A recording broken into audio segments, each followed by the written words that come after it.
Bom dia, sejam todos muito bem-vindos.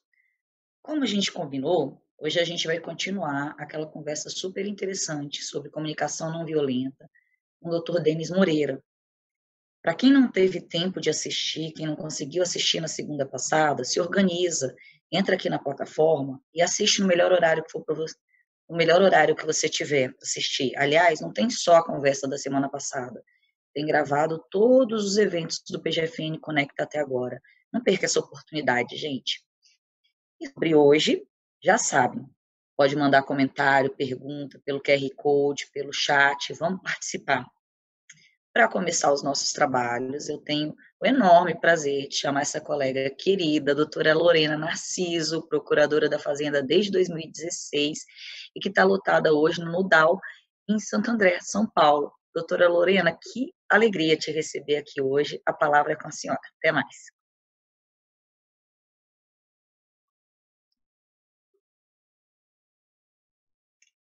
Olá, bom dia a todos e a todas. Primeiro, eu gostaria de agradecer à doutora Cristina e a todo o pessoal do Centro de Altos Estudos da PGFN pelo suporte, pela idealização do PGFN Conecta, por meio do qual tenho aprendido demais sobre o nosso órgão, também sobre assuntos muito interessantes para o nosso cotidiano, para trazer mais um prazer durante esse período de pandemia. Também gostaria de agradecer ao Tributos a Elas pelo convite, na pessoa da minha amiga Camila Cabral, que tem me ajudado demais a perceber e entender questões que sempre estiveram ao meu lado, mas que eu nunca tinha me dado conta, nunca tinha parado para pensar mais a fundo.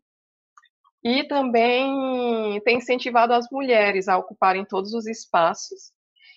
Especificamente a mim, me chamou para esse convite de estar aqui hoje, mediando essa conversa, tentando superar um pouco mais da minha timidez. Inclusive, já adentrando um pouco no assunto, pelo fato de eu ser tímida, naturalmente eu sempre fui muito mais de escutar do que de falar, mas nunca tinha me debruçado nesse poder da escuta. Estou bem curiosa para escutar a palestra do Dr. Denis. Eu cheguei a dar uma olhada na internet, alguns livros, e vi que o assunto é bem vasto. Então, o Dr. Denis, como a doutora Cristina falou semana passada, esteve aqui com nossa colega Fernanda Santiago, falando sobre comunicação não violenta e pacificação de conflitos. Foi uma palestra maravilhosa, pudemos entender um pouco entre essa interlocução entre duas pessoas, como os diálogos devem ser sem esse culto ao conflito. E também foi dada uma pincelada sobre a empatia, sobre o combate aos rótulos e aos estigmas. Para quem não conseguiu assistir, eu vou ler rapidamente o currículo do Dr. Denis, que é bem extenso. Ele é advogado da União, atualmente em exercício na Corregedoria Geral da Advocacia da União, é co-criador do Programa de Aprendizagem Institucional, mestre em Direitos Humanos, pós-graduado em Direito Processual, pós-graduando em Neurociência e Comportamento, professor de Processo Coletivo, Direito Ambiental e de Desenvolvimento Humano e Pacificação, com formação em analista de perfil comportamental, coach, formação no Programa de Gestão Avançada e em Gestão de Conflitos. Vamos então aproveitar ao máximo a palestra. Agradeço desde já ao Dr. Denis. Seja muito bem-vindo e a palavra é sua.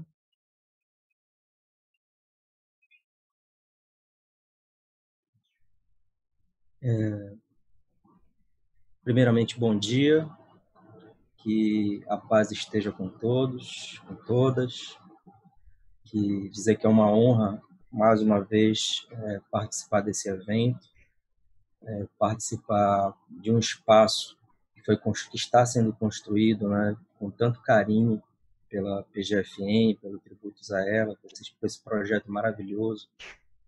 E como foi dito pela Cristina, como foi dito pela Lorena, me perdoe a informalidade, né, para a gente, acho que é importante a gente ser um pouco informal, porque o diálogo também passa por isso.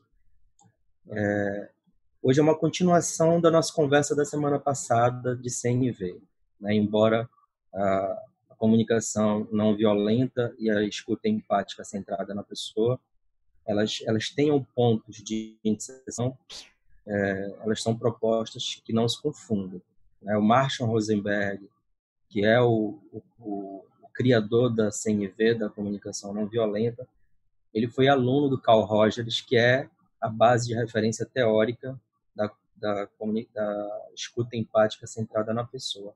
Elas têm pontos em comuns, mas são propostas diferentes, e eu vou explicar, né, no curso da nossa fala por que é tão importante, onde a gente pode usar a CNV, onde a gente pode usar a escuta empática centrada na pessoa. Então, o primeiro convite que eu queria fazer para começar a nossa conversa é trazer uma reflexão para que cada um que está escutando tente lembrar qual foi a última vez que você se sentiu efetivamente escutado. Ou escutado. Escutado mesmo. Que você se sentiu acolhido, que você pôde falar livremente, sem medo de ser julgado, sem medo, sem medir as palavras, porque do outro lado tinha um ouvinte atento, que não te julgava, que respeitava as tuas posições e que te ajudava, era um facilitador de você fazer um mergulho para dentro de si. Qual foi a última vez que isso aconteceu? Provavelmente para alguns deve fazer tempo, né?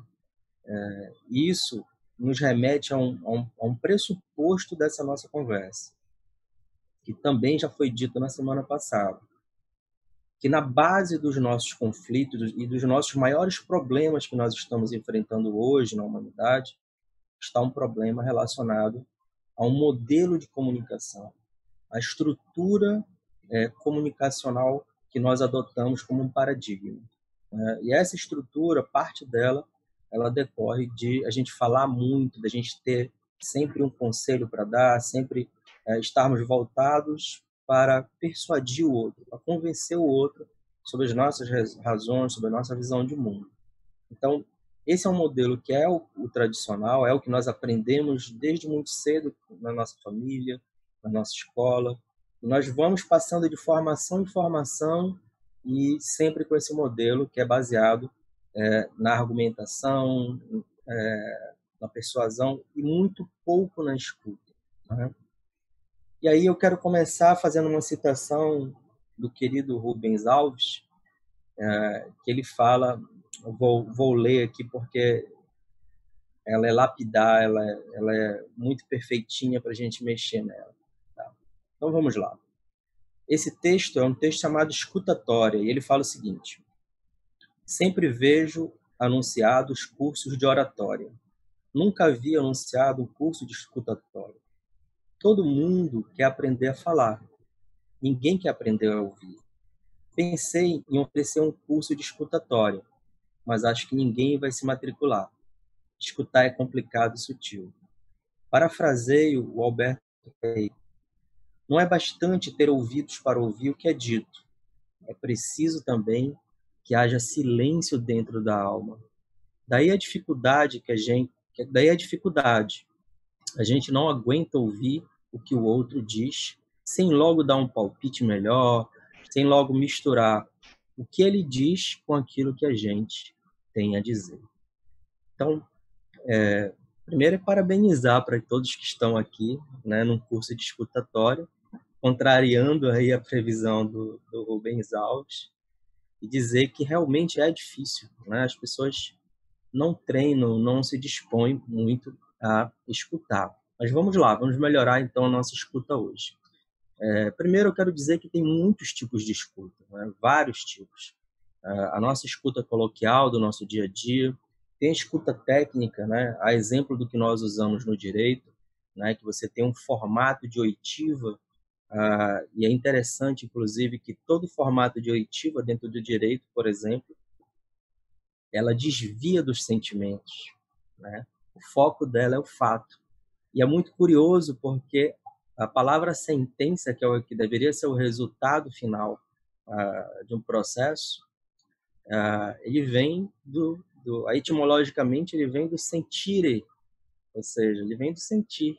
E não obstante isso, o sentir, o sentimento, as emoções ficam fora do processo de escuta técnica que a gente aprende, né? Temos a escuta ativa, temos a escuta restaurativa, baseada na proposta da Kay Pranes. Temos a escuta pedagógica, que a gente pode encontrar, por exemplo, na obra Pedagogia da Autonomia do Freire. Temos a escuta terapêutica, e aí, neste caso, nós temos diversas escolas de escuta terapêutica, né? Dependendo da escola que você vai usar, a escuta se modifica. Temos a escuta profunda, que é a que eu adoto, né? Que tenta compilar um pouco de cada uma dessas.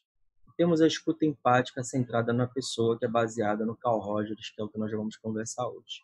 Bom, eu queria começar contando uma história, porque ela é muito simbólica, ela é bem emblemática em relação ao processo de escutar. Nós vamos voltar um pouquinho para 1936, Londres, e um reverendo chamado Reverendo Shedvar, ele é chamado para fazer um ofício em um funeral de uma pré-adolescente de 14 anos. Essa pré-adolescente, ela tinha se suicidado porque ela tinha menstruado e ela pensava que ela tinha contraído uma doença sexualmente transmissível.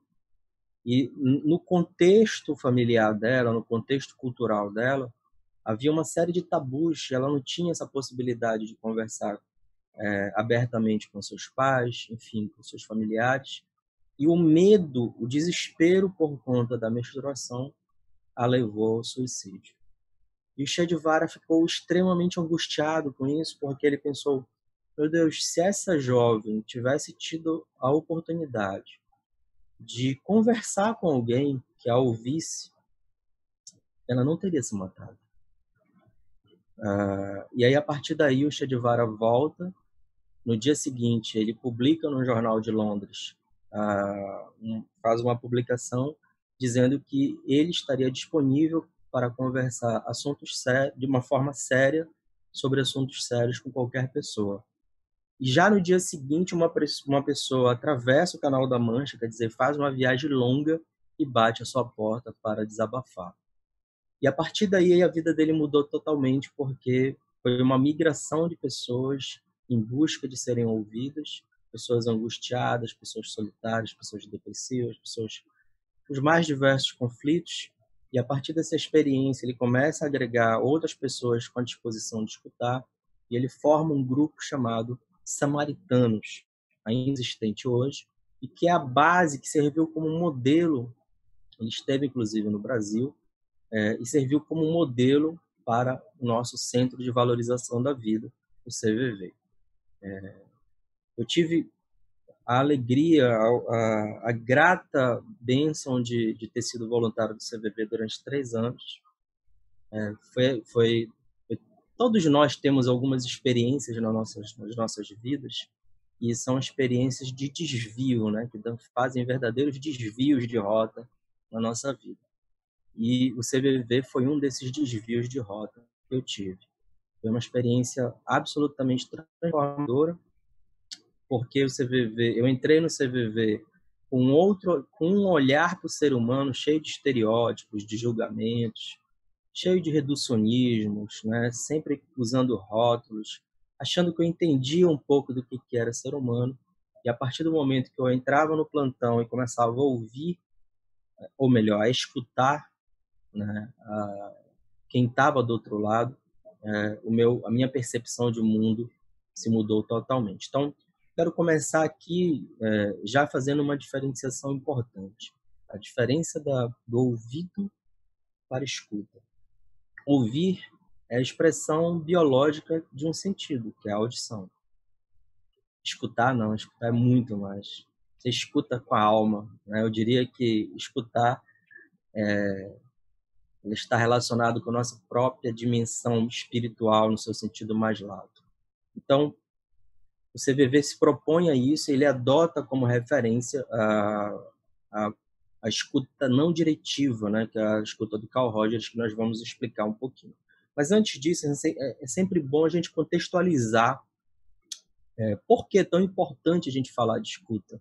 Porque a escuta ele é um processo transformador e multilateral, ele transforma todos que se envolvem nisso. Transforma aquele que escuta, que se propõe a escutar, e aquele que também se beneficia, que se desabafa e tem a oportunidade de expor o seu mundo.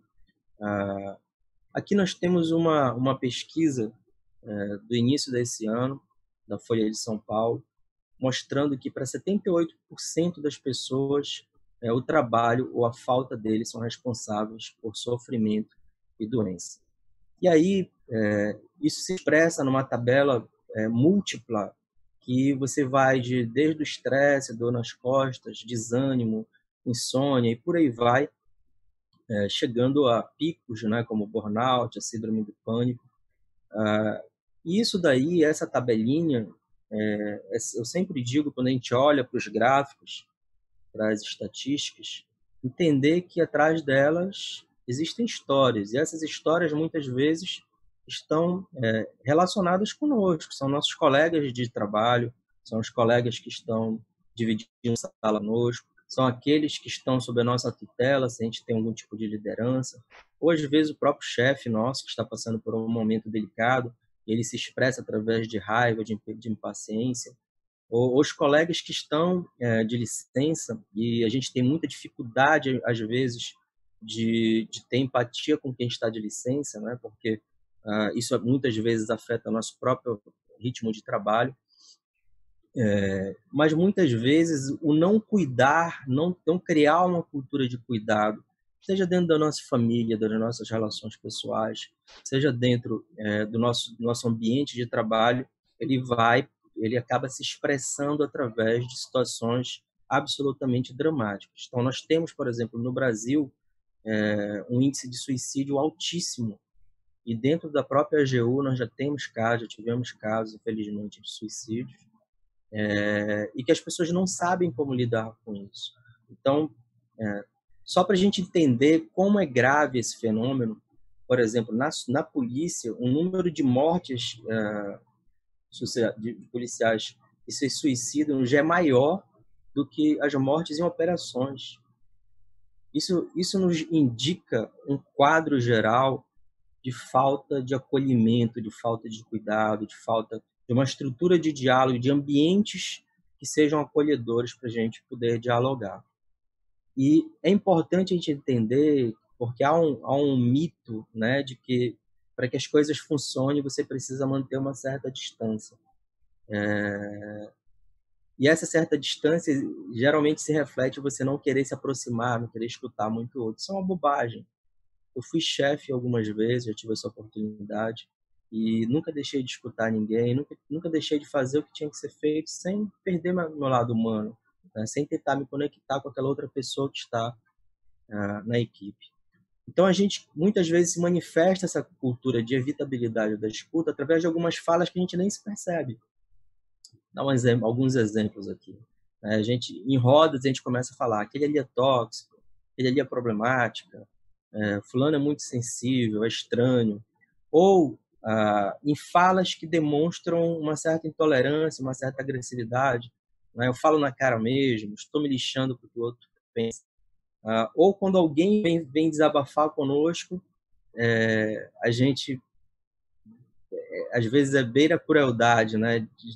Tu é besta, se fosse comigo não seria assim, ou não acredito que você não vai fazer nada, né? Ou então de um isolamento, né?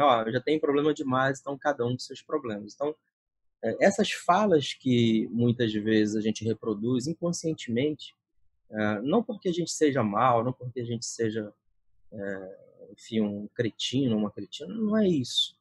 É porque a gente reproduz uma cultura que a gente nem percebe que essa cultura está enraizada, está introjetada no nosso modo de ver o mundo, né? E muitas vezes essas falas, se eu convivo com uma pessoa que o tempo todo ela está se expressando assim, muito provavelmente eu vou ter muito receio de me abrir para ela, porque eu provavelmente não vou encontrar um ambiente propício para isso. E as vítimas dessas falas, né, quando você você estigmatiza alguém como problemático, como estranho, como solitário, enfim, você cria esses rótulos, você gera no outro o que na neurociência se chama de dor social. E aí eu vou ler aqui a conceituação do Lieberman, que foi um professor que eu tive agora recentemente na pós-graduação, e ele define assim a dor social: é a aflição e sofrimento decorrente de qualquer situação que represente ameaça real ou fictícia às conexões humanas básicas, gerando a sensação de exclusão, diminuição, abandono e não pertencimento. O que é o curioso na dor social, que me surpreendeu quando a gente foi estudar? Ela atinge as mesmas áreas, os mesmos circuitos cerebrais que a dor física. É como se a pessoa estivesse sentindo uma dor física ao se sentir excluído, ao se sentir não respeitado, ao não se sentir ouvido. Muitas vezes a gente tem um grupo grande e que um ou outro colega ele já está estigmatizado e quando ele vai falar, ninguém escuta.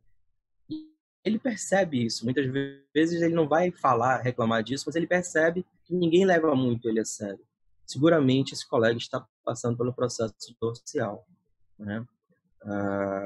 E o que é interessante a gente perceber? Que o nosso cérebro, a evolução do nosso cérebro, ele foi toda moldada para os relacionamentos. As nossas relações sociais estão no centro do nosso bem-estar, estão no centro daquilo que nos faz mais feliz, mais satisfeito. A maior pesquisa sobre felicidade que já foi feita em Harvard é uma pesquisa que já dura, ela ainda está em curso, mas ela já dura mais de 70 anos.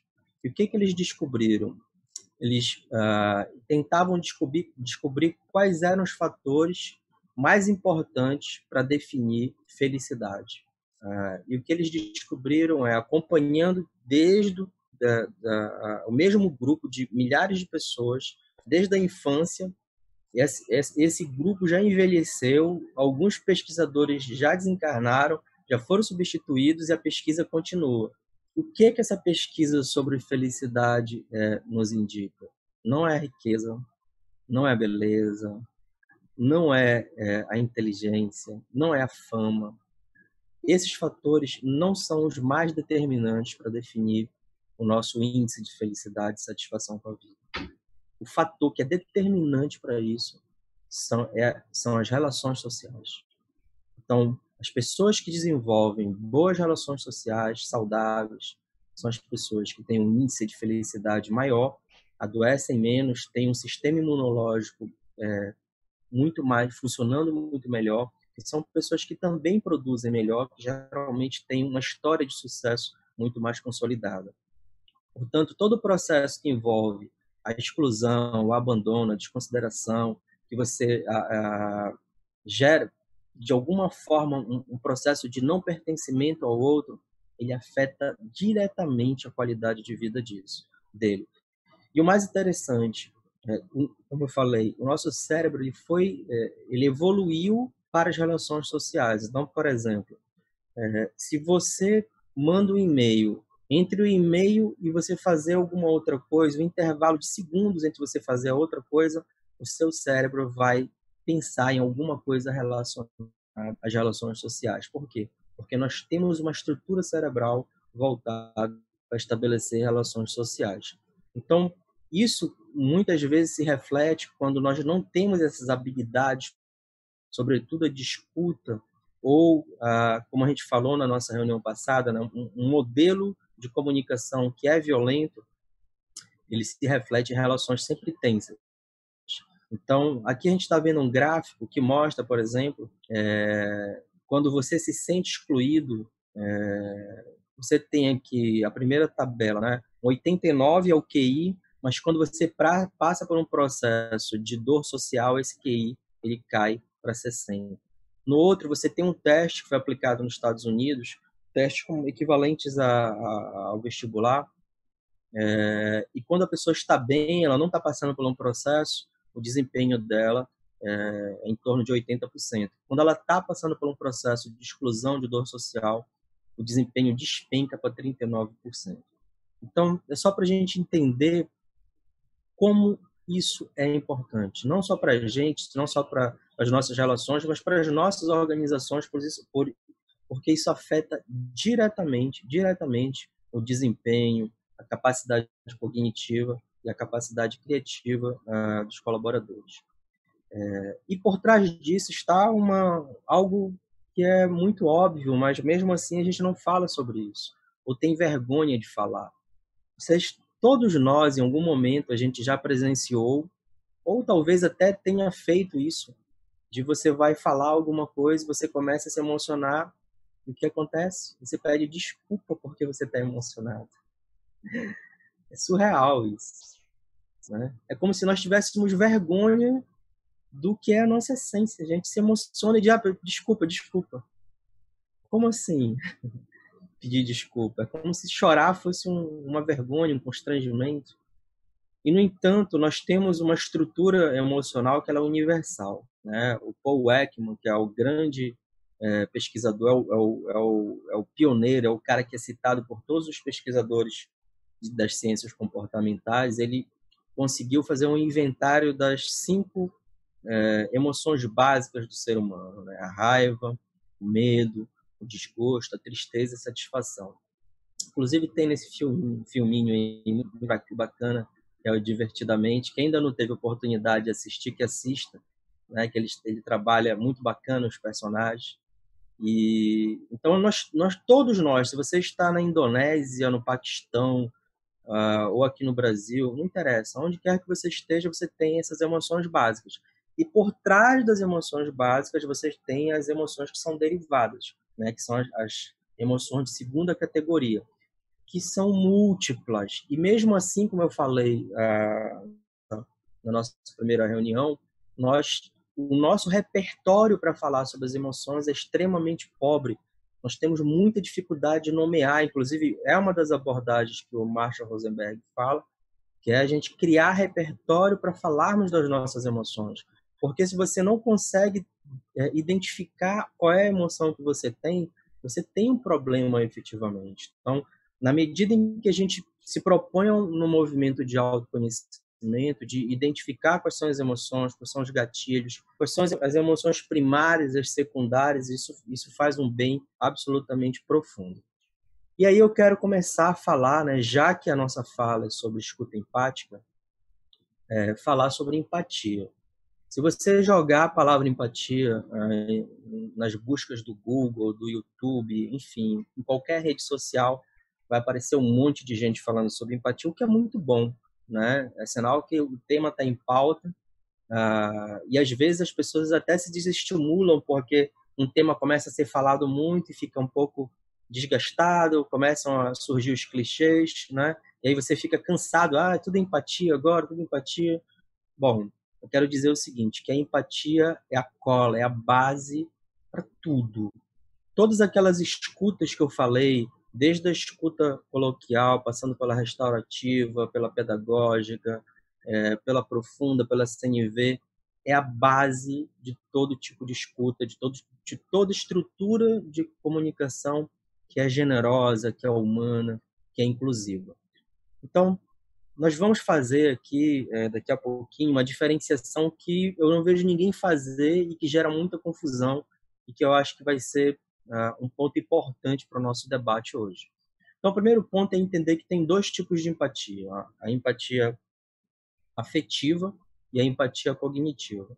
A afetiva, ela é espontânea, ela acontece a partir do momento que você não tem controle sobre ela. Simplesmente você percebe alguém que você ama, por exemplo, sofrendo, e você imediatamente o Wi-Fi liga e você está conectado naquele sofrimento. Daqui a pouco você está refletindo, você está espelhando. É o que se chama de ressonância empática. O outro ressoa em você. Então, esse é o que a gente chama de empatia afetiva. Já na empatia cognitiva, ela não é automática. A cognitiva ela exige um esforço cognitivo, intelectual, para que você saia do seu locus de observação do mundo, saia do seu eu e se movimente em direção ao universo do outro. Só explicando, e a gente vai explicar mais a fundo daqui a pouquinho. Só existe empatia quando você sai do seu lugar e passa para a perspectiva do outro. Se você não usa a perspectiva do outro, você não está sendo empático. Então, a diferença é que na afetiva ela é automática. Você está assistindo televisão, aconteceu alguma coisa e, você se conectou, né? E você começa a perceber a dor do outro a partir da perspectiva dele. Na cognitiva, não. Você faz um esforço para você intelectualmente se colocar no local na posição do outro. Eu queria pedir agora para a produção a gentileza de passar um videozinho que Lorena muito generosamente nos indicou e nós acolhemos com muita alegria, e que vai fazer uma diferença aqui entre empatia e simpatia, e depois a gente explica um pouquinho mais. Por favor.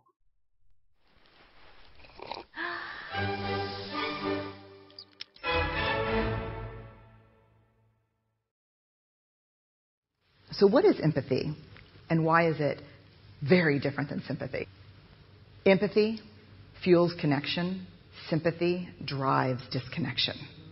Empathy, it's very interesting. Teresa Wiseman is a nursing scholar who studied professions, very diverse professions where empathy is relevant, and came up with 4 qualities of empathy.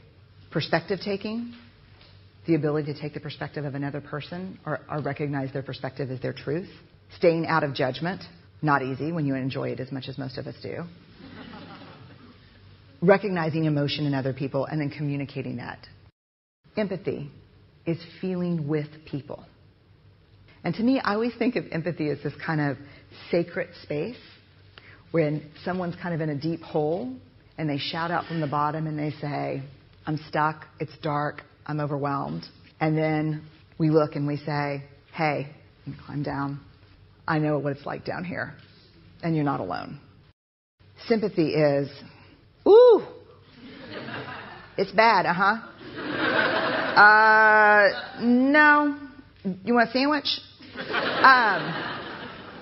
Empathy is a choice, and it's a vulnerable choice, because in order to connect with you, I have to connect with something in myself that knows that feeling. Rarely, if ever, does an empathic response begin with at least.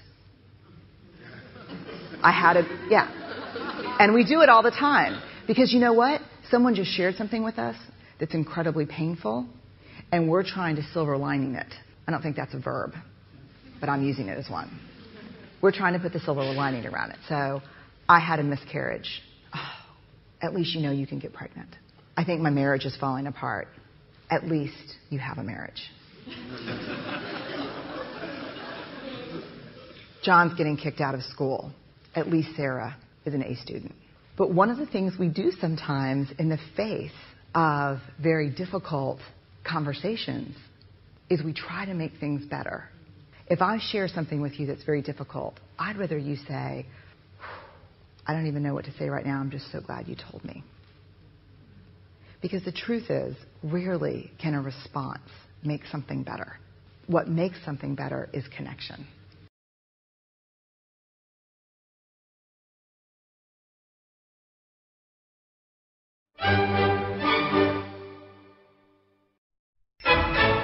Ok.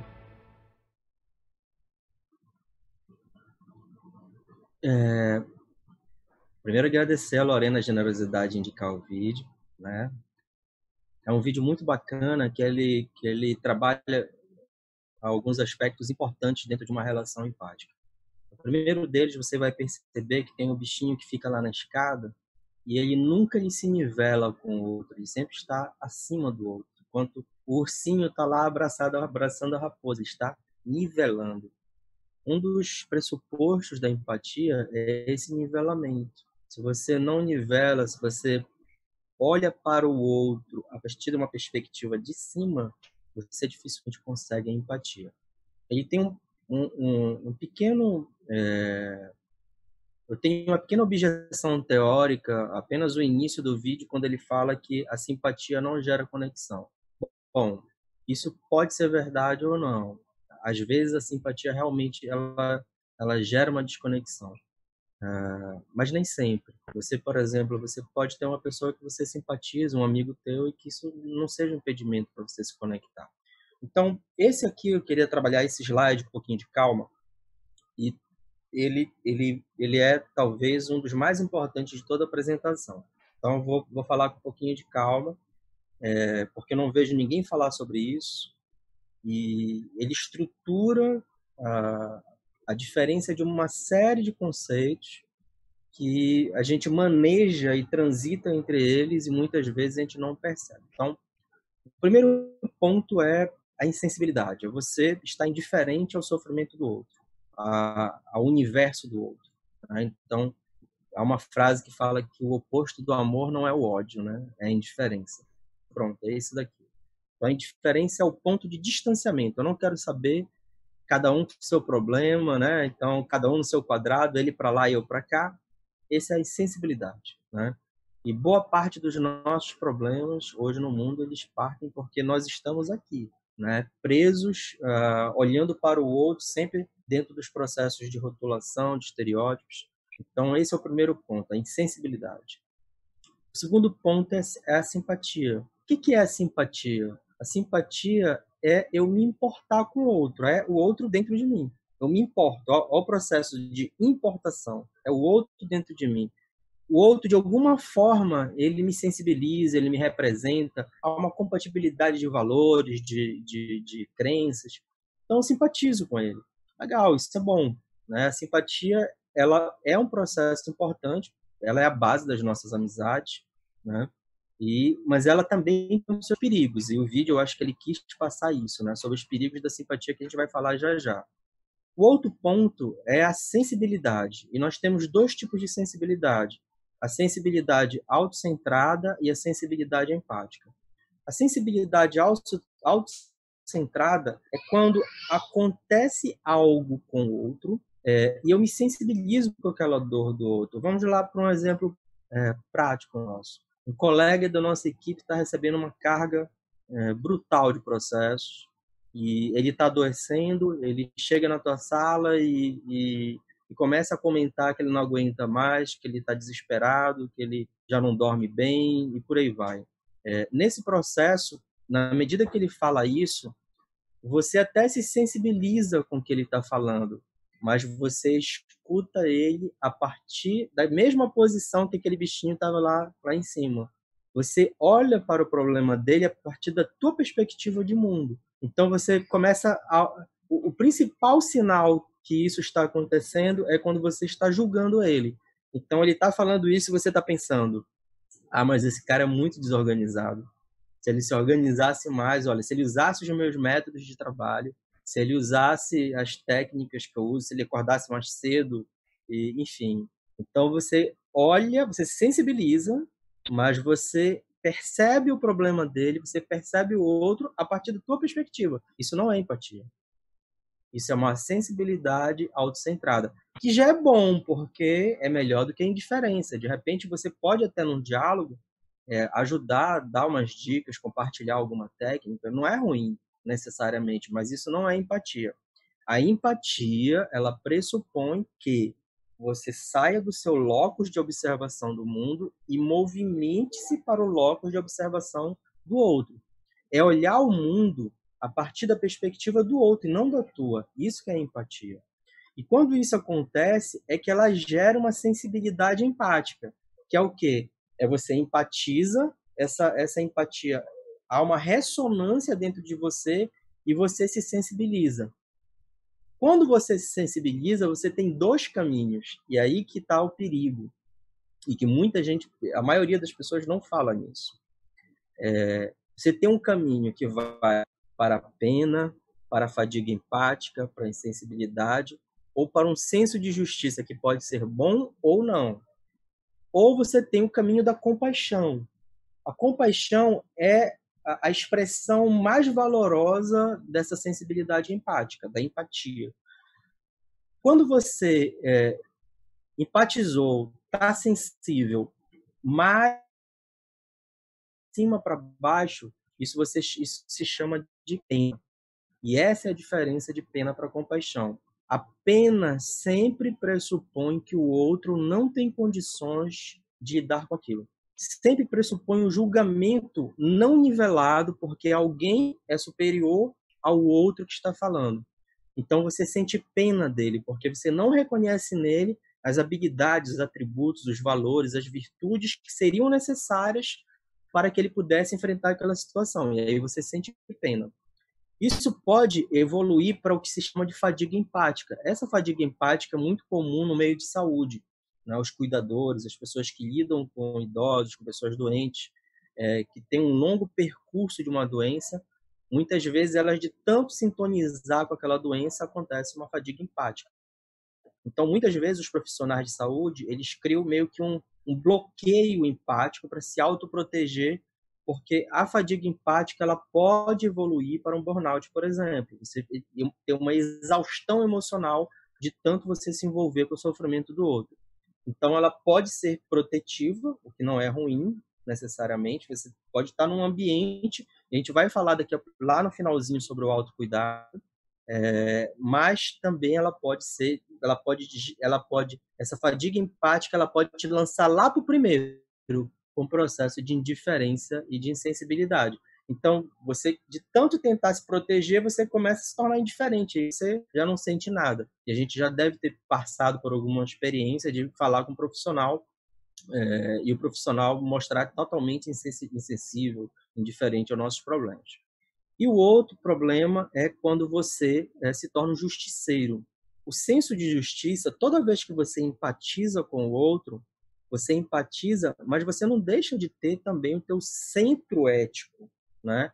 Então, perceba, você percebe uma situação em que o outro está sendo injustiçado, que ele passou por um processo de sofrimento, você empatizou com ele.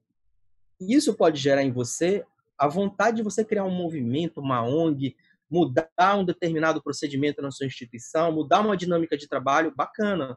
Por quê? Você quer consertar uma determinada justiça. Mas muitas vezes esse processo ele é tão profundo, ele mexe com aquelas estruturas das nossas emoções de uma forma tão profunda que você deixa, olha só como é que é, você deixa esse processo de justiça baseado na ética, no cuidado, observando as normas legais, e você se torna um justiceiro. Você desenvolve em você o desejo de vingança, o desejo de revanche, e veja que isso começa com um processo que às vezes é empático. Ou seja, ele é um processo bom, mas ele te revolta tanto que você quer fazer naquele agressor algo tão grave, tão violento quanto o próprio processo que o agressor fez. O Paulo Freire fala no Pedagogia do Oprimido que o oprimido, muitas vezes, ele carrega em si, ele hospeda em si o opressor. E quando ele tem a oportunidade, ele é tão opressor quanto o opressor inicial. E isso decorre de um processo, como eu falei. Você sai, você começa no processo de empatia, mas isso te revolta tanto, e quando você vê, você está usando dos mesmos artifícios que o agressor. Isso é muito comum nas redes sociais, né? Você tem um processo, alguém fala alguma coisa, você empatiza com a vítima, e daqui a pouco, dentro desse processo de empatia, as agressões para o agressor são também extremamente violentas. Esse é um tema que foi trazido num artigo escrito há alguns poucos anos, 4, 5 anos atrás, que é chamado Lado Negro da Empatia, que ninguém falava sobre isso, né? Então é preciso ter esse cuidado. E a expressão mais generosa da empatia é a compaixão e o altruísmo. A compaixão e o altruísmo, ela pressupõe o desejo intenso e uma mobilização para a ação. Ou seja, você se mobiliza para que você, de alguma forma, ajude o outro. E aí é nesse contexto que a gente precisa reinar as nossas estruturas, né? Os aspectos culturais que envolvem as nossas relações. Então, vou dar 3 exemplos que bloqueiam, que são problemáticos para a gente desenvolver relações generosas e empáticas. Uma delas é a cultura institucional da urgência, né? E também é baseada em comando e controle, muito com processos hierárquicos muito fortes. Então, se você vive numa instituição em que tudo é urgente, dificilmente você vai ter tempo para ouvir o outro, porque sempre você está na urgência, né? E às vezes isso é tão impregnado dentro de um grupo que as pessoas nem se percebem. Então, naturalmente, como é o exemplo da Advocacia da União, que nós trabalhamos muito, todo mundo sempre está muito sobrecarregado de trabalho, a gente deve ter sempre esse cuidado de que a urgência não seja uma desculpa, uma motivação para a gente negar o que há de humano em nós, né? Negar um momento de fala, negar um momento de escuta. Por exemplo, na corregedoria, a experiência que eu estou tendo na corregedoria tem sido muito interessante, porque embora a gente use muitos dados, eu já vou falar sobre os dados, a gente sempre tem um momento de escuta muito relevante, que a gente tenta respeitar, ouvir realmente com muito carinho o que os colegas têm para dizer, né? Porque é importante que os colegas falem, né? Então, ter o cuidado com essa cultura da urgência. O segundo é a cultura dos estereótipos, né? Então, sempre a gente entender que quando a gente rotula o rótulo, o estereótipo, ele é um modelo mais refinado de exclusão, né? Se a gente for, e eu falei na semana passada, pegar o histórico das ditaduras de um modo geral, elas sempre criam métodos de desumanizar, como colocar números, né? Como você tirar o nome da pessoa, como você não olhar a pessoa. Essa imagem que tem é daquela série da Black Mirror, que fala sobre um episódio em que era colocado um chip na pessoa e que os soldados viam o outro como baratas. Então, eles não tinham nenhum tipo de pudor em matar, porque eles não reconheciam o outro como ser humano, né? E a gente faz muito isso. Então, sempre você cria pequenos rótulos, cria culturas em que o outro é desumanizado. E quando a gente desumaniza o outro, é muito mais fácil para a gente maltratar, porque a gente não sente culpa, né? Ele não é igual. Você é melhor. Então, se você é melhor do que ele não é que nem você, então você pode machucar o outro. E o outro aspecto é o dadaísmo. O dadaísmo é uma cultura hoje muito forte, sobretudo com o advento da quarta revolução industrial, que é o uso dos dados para tentar entender padrões de comportamento. Então, isso é uma tendência que não vai voltar, ninguém se iluda. Por exemplo, no meio jurídico, a jurimetria é um fenômeno que está em expansão e não vai ter retroação. Todos nós, daqui a algum tempo, precisaremos aprender a usar dados jurimétricos. No entanto, essa crença de que os números não mentem é uma falácia, é um sofisma, porque os números eles representam uma parcela da realidade. E uma outra parcela é o outro na sua complexidade. A gente só entende o outro na complexidade quando a gente o escuta. E aqui, os próximos 2 slides também são 2 slides importantíssimos para a gente entender a escuta empática. Se a gente não entender isso, a gente não consegue empatizar. Então, a gente tem aqui, por exemplo, esse quadro do Munch, né, que é o grito, né, famosíssimo. Imagine o nosso olhar, uma percepção com uma expressão de arte como essa. Uma pessoa que está desesperada,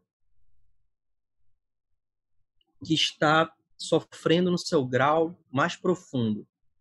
Essa pessoa que tenta, te procura, e que busca uma relação de apoio, por exemplo, está pensando em suicídio, e você chega e começa a dar conselho para ela, sabe o que significa isso? Significa que você está repetindo um padrão que essa pessoa já enfrentou diversas vezes. A pessoa, quando chega para te pedir uma ajuda, ela já pediu provavelmente para várias pessoas. E o que tem em comum nisso, sabe o que é? Que todas as pessoas que ela tentou procurar tentaram oferecer um conselho. E isso foi algo contraintuitivo que me chocou muito no CVV, porque você liga para o CVV e o voluntário não te dá conselho nenhum. Nenhumzinho, zero. Eu disse, meu Deus, isso não funciona. Como assim? Como que não vai dar conselho? O cara quer se matar e tu não vai dar conselho, né? Eu preciso dizer para ele não se matar. E aí, quando você aplica a técnica centrada na pessoa, que é a proposta do Carl Roger, que ela é chamada de não diretiva exatamente por isso, porque ela não te direciona, ela parte do pressuposto que o outro tem uma bússola interna, que muitas vezes está ali um pouco sob uma neblina do sofrimento e que ele não consegue acessar.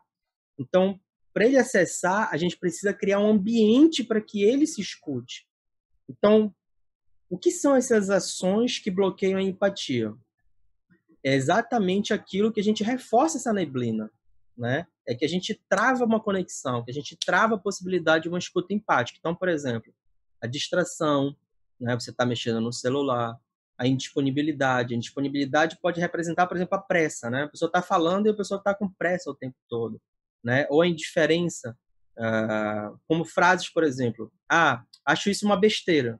Mas a pessoa chega para desabafar com você e você já corta a conversa no início. Você diz, eu acho isso uma besteira, né? Você está passando para o outro que você não está disponível para aquela conversa, né? Ou quando você sente a pena, né? Como eu falei, fazendo a diferenciação da compaixão, você olha para o outro de cima e não há um nivelamento. Ou quando você tem o medo de entrar nesse processo de aflição empática, né? Que é o sofrimento, a fadiga empática. E aí você usa falas como: eu não sei como você suporta isso, né? Olha a pena. Eu não gosto nem de ouvir, isso me faz mal. Então, você bloqueia ali. O outro está querendo se conectar e você já bloqueia porque está no processo de sentir pena dele. Ou quando você tem uma atitude mental de julgador. Exemplo. Sinceramente, eu acho que você está sendo uma besta. Quer dizer, a pessoa chega para tentar dialogar com você e você já coloca um rótulozinho nela, né? Destrói a conexão através de um julgamento, às vezes até cruel. Um outro exemplo de bloqueio empático, e às vezes há a melhor das intenções, e isso é muito comum quando você vai fazer uma visita no hospital, há muitos depoimentos das pessoas, de cuidadores, de pessoas que trabalham, sobretudo, com dados paliativos, em que você, na melhor das intenções, você tenta passar um otimismo, né? Mostrar, olha, não, isso vai melhorar. Em momento algum, a pessoa se preocupa em escutar o outro, né? Então, frases, exemplo, deixa de besteira, tanta gente passando por coisa bem pior do que isso. Olha o lado positivo, né? Lá naquele videozinho, vocês lembram do bichinho lá? Ele pega um pincel e ele vai lá em cima da nuvem que tá escura lá e ele passa lá um corretivozinho branco, tipo assim, ó, não tá tão ruim, isso não é uma tempestade, né? Esse é um processo de você não respeitar a dor do outro, porque você, embora a tua intenção seja de falar de coisas positivas, mas o outro ele já ouviu isso provavelmente muitas vezes e ele quer falar, ele não quer ouvir que ele vai melhorar. Então, isso é uma queixa muito comum de quem está em processo de sofrimento. Uma outra queixa, um outro processo que bloqueia a empatia é o que eu chamo de manifestação egóica. Por quê?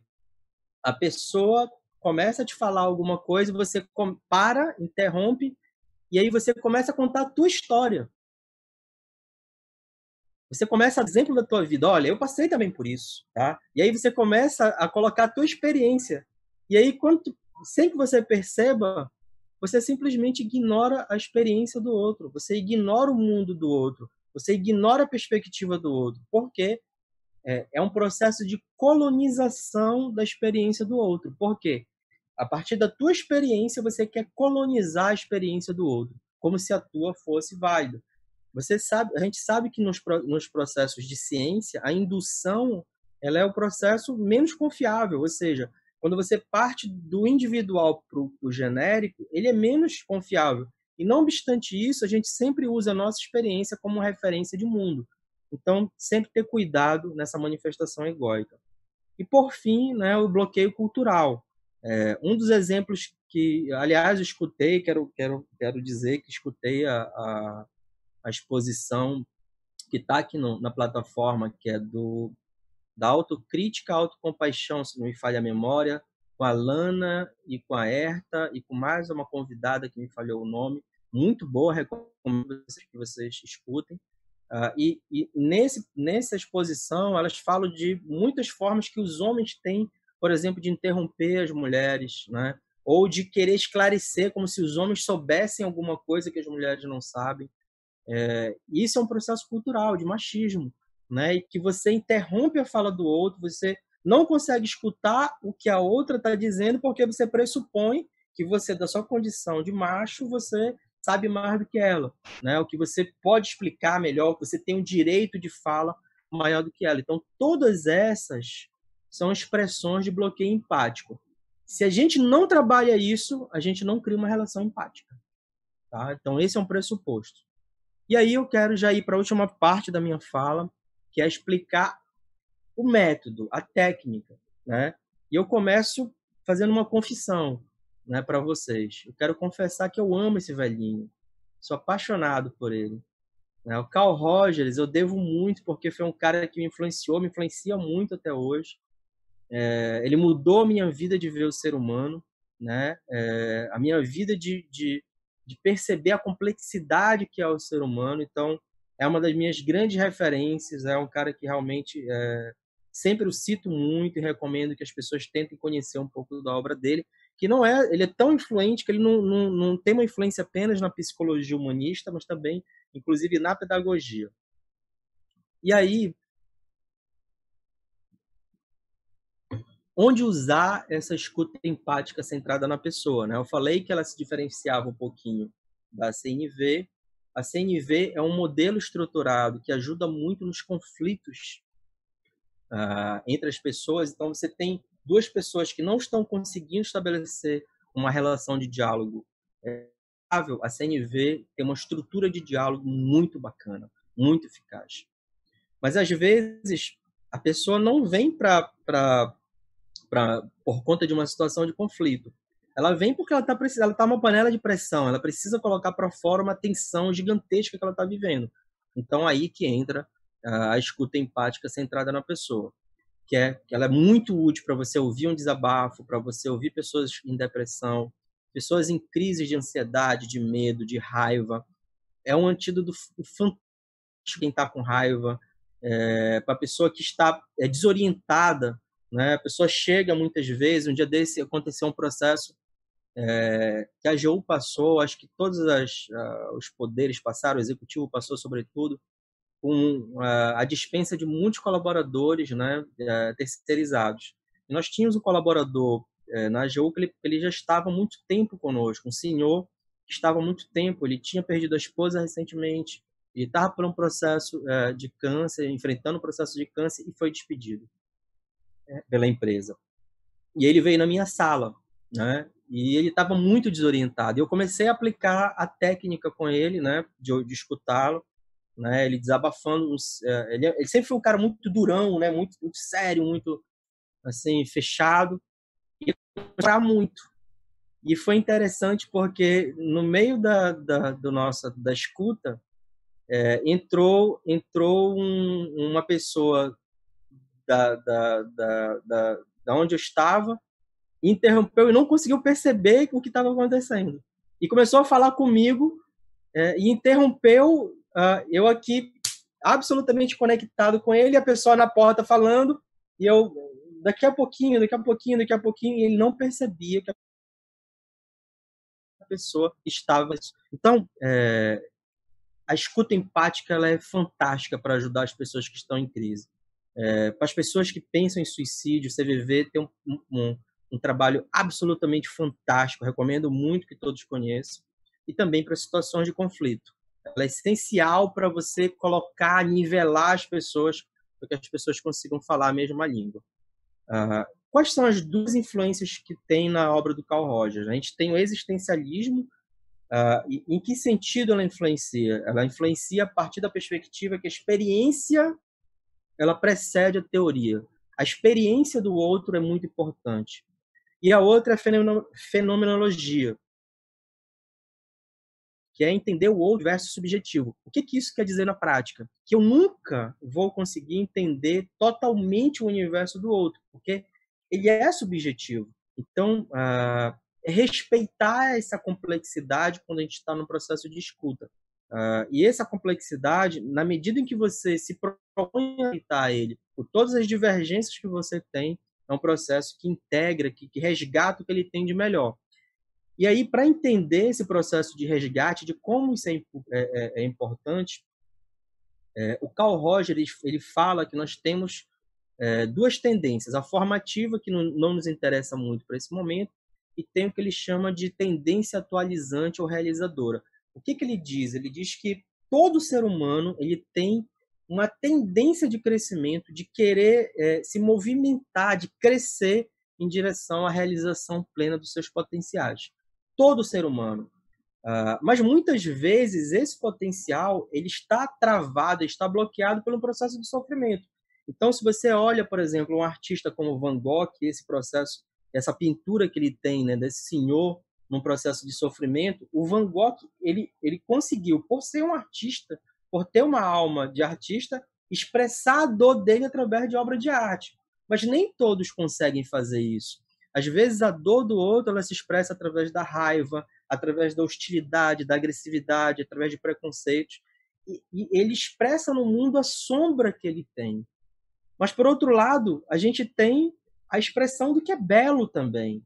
E quando a gente consegue ouvir, escutar o outro com profundidade, a gente consegue destravar esse potencial, essa tendência atualizante, para que ele se descubra, para que a gente seja um facilitador do processo de autoconhecimento dele e que ele se expresse no mundo. Uma das angústias básicas do ser humano é a angústia de querer se expressar no mundo. Não é à toa que, com o advento das redes sociais, todo mundo tenta, de alguma forma, se expressar. Às vezes, não se expressam da melhor forma possível, né? Às vezes, você tem as coisas mais horrendas nas redes sociais, mas ela é uma expressão dessa angústia básica nossa. Então, a escuta empática, ela promove esse processo. E já indo em direção ao final, esse é o método, né? E aqui eu quero voltar àquela frase do Carl Jung que eu citei no encontro anterior, de falar que a gente pode aprender as melhores técnicas, os melhores métodos, mas quando a gente quer se conectar a uma alma humana, que a gente seja apenas uma alma humana, se contra a alma humana. Então, eu quero que vocês percebam esse método não como uma etapa rígida, hermética, em que você tem que, meu Deus, qual é a primeira etapa mesmo, qual é a segunda? Não. Isso aqui é apenas um roteirozinho para que a gente possa entender. Então, o primeiro ponto, o primeiro momento é o clima psíquico favorável, ou seja, é você criar um ambiente de acolhimento para que haja essa empatia. E aí, o primeiro ponto é aquele lá, da gente não cair em nenhum daqueles bloqueios empáticos. Então, a pessoa vem para falar com você, vem desabafar sobre processos, se você começa a pensar e querer ensinar logo de cara, olha, o bicho está desorganizado, tem que melhorar essa tua organização, tua mesa é um caos, acabou a empatia, né? E às vezes o problema que ela está reclamando de um processo é apenas a expressão superficial de algo muito mais profundo, muito mais complexo, que às vezes tem um problema na família, às vezes tem um problema de doença e por aí vai. Então, o primeiro ponto é trabalhar os bloqueios empáticos, não deixar você se trair pelos bloqueios empáticos e colocar-se numa condição de aceitação incondicional. O Carl Rogers, ele cita 3 condições para esse clima psíquico. A congruência, que significa você ser autêntico, você não fingir, usar máscaras. Fala da aceitação incondicional, que a gente usa muito no CVV. E fala da empatia. Seriam as 3 condições essenciais para que a gente possa ter esse processo de escuta. A segunda etapa é se conectar, é ligar o Wi-Fi, é mover-se do seu mundo, mover-se da sua posição, do seu locus de observação e de crenças para o outro. Então, você faz essa movimentação e se estabelece através de uma conexão empática. E, por terceiro, o que se chama de interesse empático, e que é onde entra a técnica propriamente dita, ok?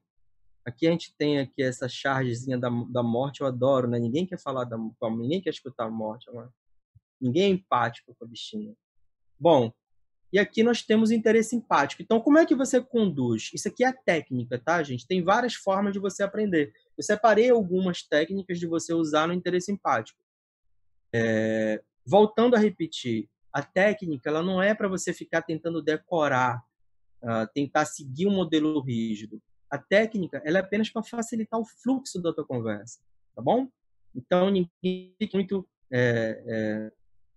querendo lembrar de cada detalhe. Não, é entender qual é a lógica que está por isso. Então, nós temos o bonequinho do investigador porque é exatamente isso. O interesse ele nos exige que nós tenhamos uma postura de investigador, de investigar o universo do outro, se interessar efetivamente pelo universo do outro. Então, a primeira coisa é explorar com perguntas, né? Aliás, essa era uma lógica, eu sempre falo isso, do Sócrates. A lógica toda da maiêutica socrática, ela é baseada em perguntas, né? Então, com a diferença que o Sócrates ele usava a maiêutica para desconstruir os argumentos dos seus interlocutores, mas era uma desconstrução lógica, intelectual, baseado sobretudo na lógica. Aqui não, a pergunta ela deve ter, geralmente quando a pessoa está em sofrimento, ela tem uma tendência de falar sobre seus problemas. E na proposta do Carl Rogers, ele coloca que você deve focar na pessoa. Qual a perspectiva dela em relação ao que ela está passando, e não efetivamente no problema. Por quê? Muitas vezes a fixação do problema está tão distorcida porque ela não se percebe nos seus sentimentos, de como ela está por dentro, a efervescência ali, a panela de pressão emocional dela. Então, sempre você fazer perguntas. Então, um exemplo, você disse que sente a perda. O que significa para você essa perda em relação ao seu projeto de estudo? E aí ela vai dizer, essa perda dessa pessoa me afetou muito no meu projeto, eu perdi a minha capacidade de concentração. E aí você pergunta de novo, beleza, mas o que é essa tua capacidade de concentração? Me fala um pouquinho mais sobre isso. E aí ela vai falar novamente sobre a capacidade de concentração. A repergunta devolutiva, que já é uma segunda técnica, é quando o interlocutor ele tenta transferir a responsabilidade sobre determinada coisa ou validar uma posição sua através da posição do outro. Então, geralmente, ela pergunta alguma coisa para você. Então, o que é que você acha sobre isso? E aqui é importante fazer um pequeno parêntese. Não é que a gente não possa dar opinião. É muito difícil você estabelecer um longo diálogo sem em algum momento se posicionar. Não é isso. É entender que sentir o timing da coisa, porque se você começa logo enchendo a pessoa de conselhos, ela mesma não consegue se perceber. Então, a devolutiva ela é uma técnica de mover a pessoa de novo para o centro dela. Então, ela te pergunta o que você acha e você devolve para ela e diz, ok, a gente vai falar sobre isso, mas me fala primeiro o que você acha. O que representa para você isso? Como é que tu está sentindo isso? E aí ela mergulha um pouquinho mais. Você pode usar também o esclarecimento direcionado. Então, há uma necessidade de esclarecer uma dúvida, uma obscuridade, uma contradição. É como se fosse um embargo de declaração dentro da nossa escuta, né? A pessoa foi um pouco ali contraditória e você diz, desculpa, eu não entendi muito bem isso, você pode esclarecer esse ponto?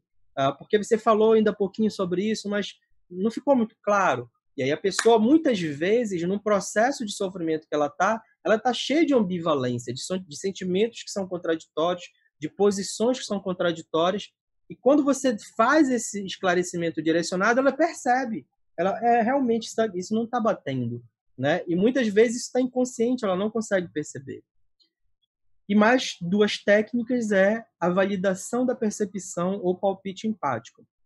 Isso pode acontecer quando você tem uma percepção sobre determinada situação e você quer confirmar realmente aquilo, né? Perceber e chamar, às vezes, dar uma ênfase para que a própria pessoa perceba aquilo. Então, você pode dizer, desculpa, corrija-me se eu estiver enganado, mas me parece que você está um pouco ansiosa sobre isso. É isso mesmo? Você gostaria de falar um pouco sobre essa tua ansiedade? E aí você joga um foco naquela fala daquela pessoa e a pessoa mergulha de novo.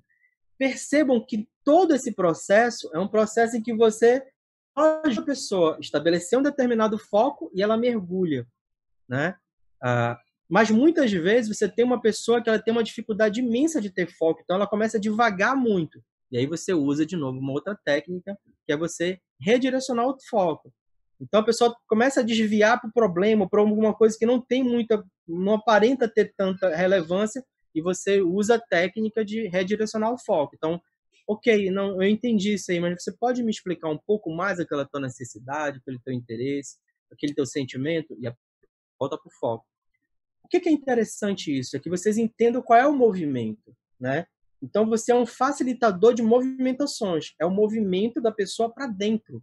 Você ajuda o outro a mergulhar no seu universo. E aí, qual é o pressuposto que tem isso, que tem dentro dessa lógica que o Carl Rogers adota? É o pressuposto que ele chama que nós temos um sistema avaliativo interno, que nós nascemos com ele. Todos nós nascemos. É como se fosse uma bússola. E é interessante isso, que quando você estuda as grandes tradições religiosas, você encontra isso. Se você for no Evangelho, em Jesus, você vai encontrar Jesus falando, vós sois deuses. Vós sois deuses. Ou seja, nós temos uma bússola interna, nós temos um processo de luz interior. Quando você vai ao budismo, Buda fala exatamente isso. Buda fala, vós sois Buda. Ou seja, você tem sabedoria, os processos de internalização que se usa, por exemplo, na filosofia védica, filosofia budista, através das várias técnicas, seja do yoga, seja da meditação, elas pressupõem que existe uma instância interior nossa, que é uma instância de sabedoria. E é a mesma lógica que é utilizada no Carl Rogers. O Carl Rogers, quando ele pressupõe que o teu conselho é uma colonização da experiência do outro, é porque ele pressupõe que o outro tem uma sabedoria interior que ele ainda não acessou. E que o teu grande papel é ser um facilitador desse mergulho. Então, na medida que você faz perguntas, que você empatiza, que você mostra o interesse empático, que você usa técnica, você dá para o outro uma grande bênção, que é ele se conectar com essa sabedoria interior que ele tem. E permitir que ele erre, ele vai errar, é um processo de vida dele. Né? Como a gente falou no nosso primeiro encontro na CNV, a gente tem que ter cuidado porque a relação de ajuda, ela é uma relação que a gente também não é responsável pela vida do outro. A gente não é responsável pelo sentimento do outro. O outro ele tem que ser responsável pelos processos de vida dele. O teu papel é de facilitador. O teu papel é de humanizar a relação, de ser generoso, para que ele possa encontrar o seu próprio caminho.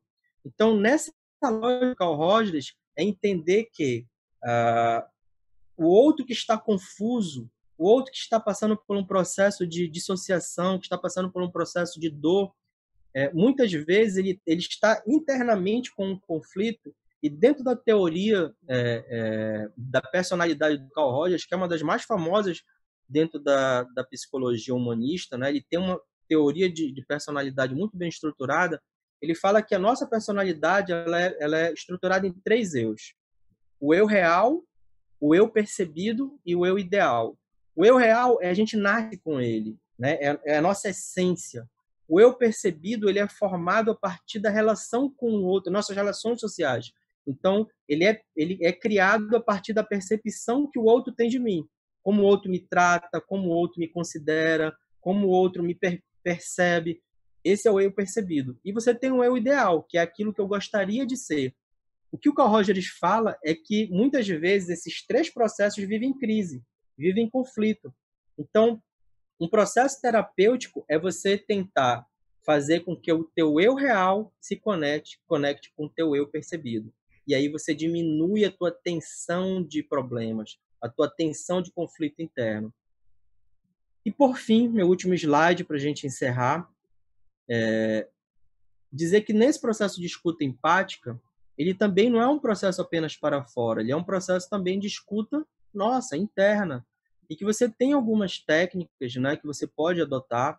Uma delas é você começar a trabalhar o que se chama, dentro da teoria de inteligência emocional, de autoconsciência das emoções. Eu tive agora, essa semana, uma aula com o Daniel Goleman, que é o autor que em 95 trouxe para o mundo, né, a teoria da inteligência emocional, e ele fala muito sobre a importância da autoconsciência das emoções. Então, criar, a partir do momento que algo começa a te incomodar, que você está triste, que você está com raiva, percebe isso. Cria essa escuta, que muitas vezes é uma escuta do teu corpo, o teu corpo está sinalizando isso. Uma outra abordagem que é muito útil é a abordagem da meditação, né? E aí, hoje no Ocidente se fala muito do mindfulness, que é importante, que é a atenção plena. Tem várias técnicas de meditação. E um dos pressupostos, por exemplo, do mindfulness é você observar sem julgar. Então, você medita, você entra no estado meditativo e você tenta silenciar um pouquinho o que os budistas chamam de mente de macaco, né? Porque é uma mente que fica pulando de pensamento em pensamento, aquela mente desorganizada, turbulenta. E quando você adota uma perspectiva de observador, você começa a se escutar melhor, começa a se perceber melhor. Então, essa também é um processo de autoescuta que é importante. E, por fim, adotar o diário das emoções ou o diário da gratidão. Eu uso muito o diário da gratidão, né, de agradecer no meu dia o que eu tive, inclusive as dificuldades. Por quê? Porque quando tu faz esse processo de gratidão, tu te conecta com o teu mundo interior, com aquilo que representou, como foi o teu dia. E você acaba se conectando com as tuas emoções. Então, essas são 3 abordagens possíveis que facilitam a autoescuta. Porque a escuta empática ela não é apenas um processo para fora, ela é também um processo de autoconhecimento. É quando você percebe teus limites, as tuas vulnerabilidades, os teus pontos fracos, é aquilo que te incomoda, né? Então, isso é um processo de crescimento. Muitas vezes a gente vai dando lugar na nossa agenda para tudo, menos para trabalharmos nosso autoconhecimento. Então, eu queria encerrar com isso, apenas dando como sugestões aqui de números que vocês podem se socorrer. 188 é o número do CVV, é um número nacional em que você pode ligar, a ligação é gratuita. Em qualquer lugar do país vai ter um voluntário do CVV que vai estar pronto para te ouvir, sem julgamento, de uma forma muito, muito acolhedora, muito generosa. Tem o Disque 100, que é para violência sexual de crianças. Nós passamos agora recentemente por um drama no Brasil, né, sobre isso, então é importante divulgar esse número. E 188, que é do atendimento às mulheres, né, da violência contra a mulher. Então, esses são escutas especializadas dentro desse tema que a gente fala sobre escuta. Na primeiro encontro eu não indiquei livros, eu vou corrigir esse erro. Então, dessa vez estou indicando já que alguns livros. Eu sou fã do Roman, tudo que ele escreve é muito bom. Leiam o Roman tudo que ele escreve vale muito a pena. Esse é o melhor livro de empatia que a gente tem, eu acredito. É fantástico, ele conta a história da empatia. Esse é o livro do Carl Rogers, De Pessoa para Pessoa, que ele fala muito sobre a técnica dele. A Brené Brown fala sobre a questão das vulnerabilidades, né, que é importante a gente trabalhar as vulnerabilidades. E esse é o livro clássico do Daniel Goleman, Inteligência Emocional, que é uma referência nesse assunto. Ok, pessoal? Agradeço a oportunidade, agradeço muito e exortar que todos experimentem a escuta como um processo de transformação pessoal, como um processo de transformação institucional que todos vamos ganhar se a gente conseguir estabelecer relações mais empáticas e mais generosas. Esse é um paradigma, é o próximo paradigma dessa era de mudanças que nós estamos adentrando e, sem dúvida, vai fazer uma diferença imensa na vida de todos. Muito obrigado e vou passar a palavra para a Lorena para ela conduzir os debates. Olá, doutor. Estamos aqui de volta, uma exposição maravilhosa. Quero agradecer novamente. Cada palavra, com certeza, foi muito engrandecedora para mim e, com certeza, para as demais pessoas que estão assistindo a gente. E, além de tocar apenas, assim, não só na escuta empática, foi muito abrangente. Então, trouxe as consequências de não utilizar a escuta empática, como a influência dessa dor social, no QI, na produtividade, a importância de expor as nossas emoções, os medos. Então, achei tudo muito maravilhoso. Quanto à expressão escutatória em si, eu nunca tinha visto nada a respeito, achei muito curioso, justamente por trazer esse neologismo de Rubem Alves, em contraposição à oratória. Quando eu li os textos na internet, foi o que mais assim apareceu. Inclusive os trechos que você trouxe, eu selecionei mais 2 que eu achei também muito interessantes. Ele fala assim: nossa incapacidade de ouvir é a manifestação mais constante e sutil de nossa arrogância e vaidade. No fundo, somos os mais bonitos. E outro que ele fala: não basta o silêncio de fora, é preciso o silêncio dentro, ausência de pensamentos. E aí, quando se faz o silêncio dentro, a gente começa a ouvir coisas que não ouvia. Então, achei tudo muito legal. E voltando-se, pelo que eu percebi, né, tem se dado muito mais importância à escutatória hoje em dia. Não é à toa que a gente está aqui. E eu vi que também que existe uma escola, a Escola da Empatia, em Minas Gerais, que já fez diversos cursos sobre a escutatória. Inclusive, já está na 18ª edição. Então, é um tema cada vez mais presente. Em relação à empatia especificamente, também não tinha essa noção da profundidade do conceito, dessa compreensão do outro, de excluir seus sentimentos, se colocar de fato nesse lugar, achei muito bacana.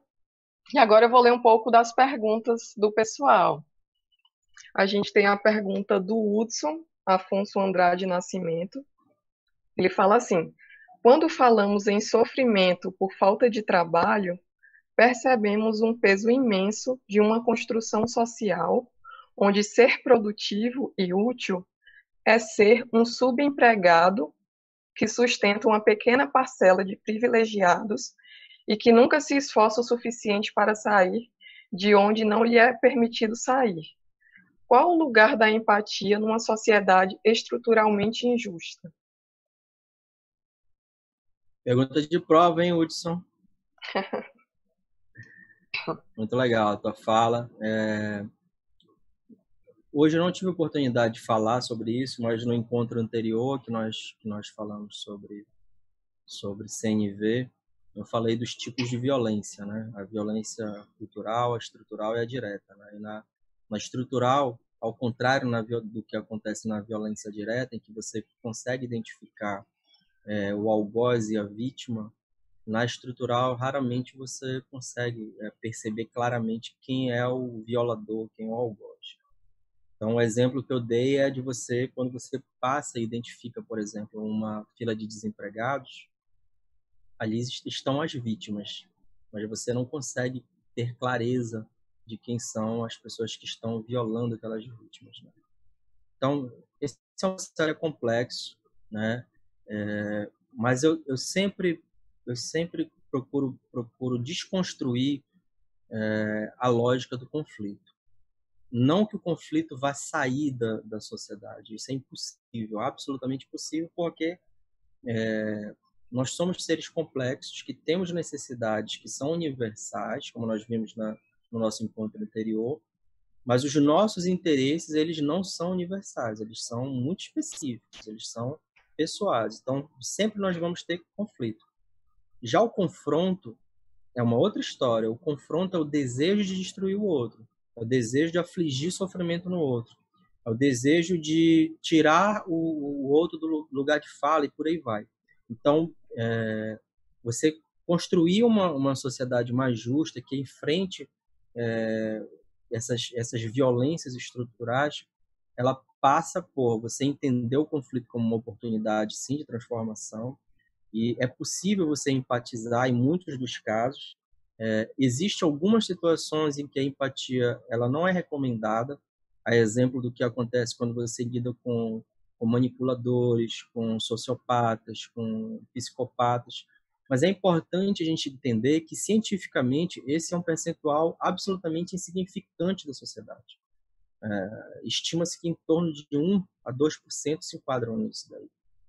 Então, a gente tem um percentual insignificante e todo o resto dos seres humanos, eles são seres complexos, cheios de contradições, cheios de erros, cheios de vícios, cheios de escolhas que machucam os outros, e nisso eu me incluo, porque nós somos assim, né? Então, quando empatizar é muitas vezes você criar uma oportunidade de diálogo, que nem sempre é fácil, mas ela é necessária, porque esse modelo que nós adotamos do conflito e do confronto é só olhar o que está acontecendo. Ele é um modelo que não se sustenta.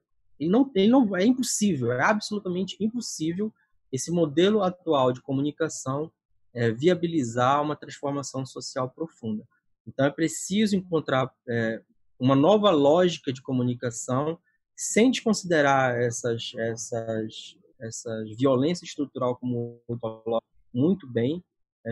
E aí trago isso uma reflexão para a gente como instituição, né? Sempre qualquer papel de qualquer profissional é sempre fazer uma reflexão de como eu, de alguma forma, estou colaborando ou não para diminuir as violências estruturais, né? Lógicas estruturais de violência. O exemplo que você pode dar é a questão do feminismo, as pautas feministas de você ter lógicas mais igualitárias, lugares de fala. Isso é violência. Quando você tira isso, você está criando uma instituição que é violenta, né? Sem que a gente perceba. Você tem as vítimas, mas às vezes você não percebe, porque se dilui. Então, esse é o nosso compromisso, de criar empatia para também transformarmos as nossas instituições em lugares mais empáticos e mais generosos.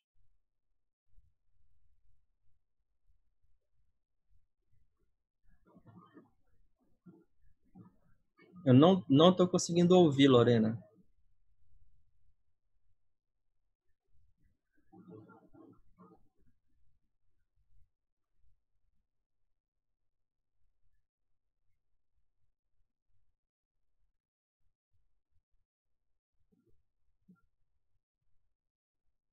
Não estou ouvindo ainda. Pode testar?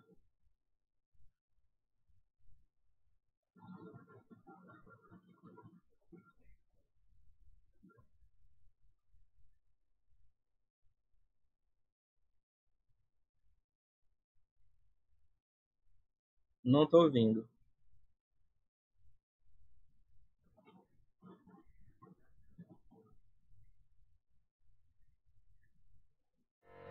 Oi.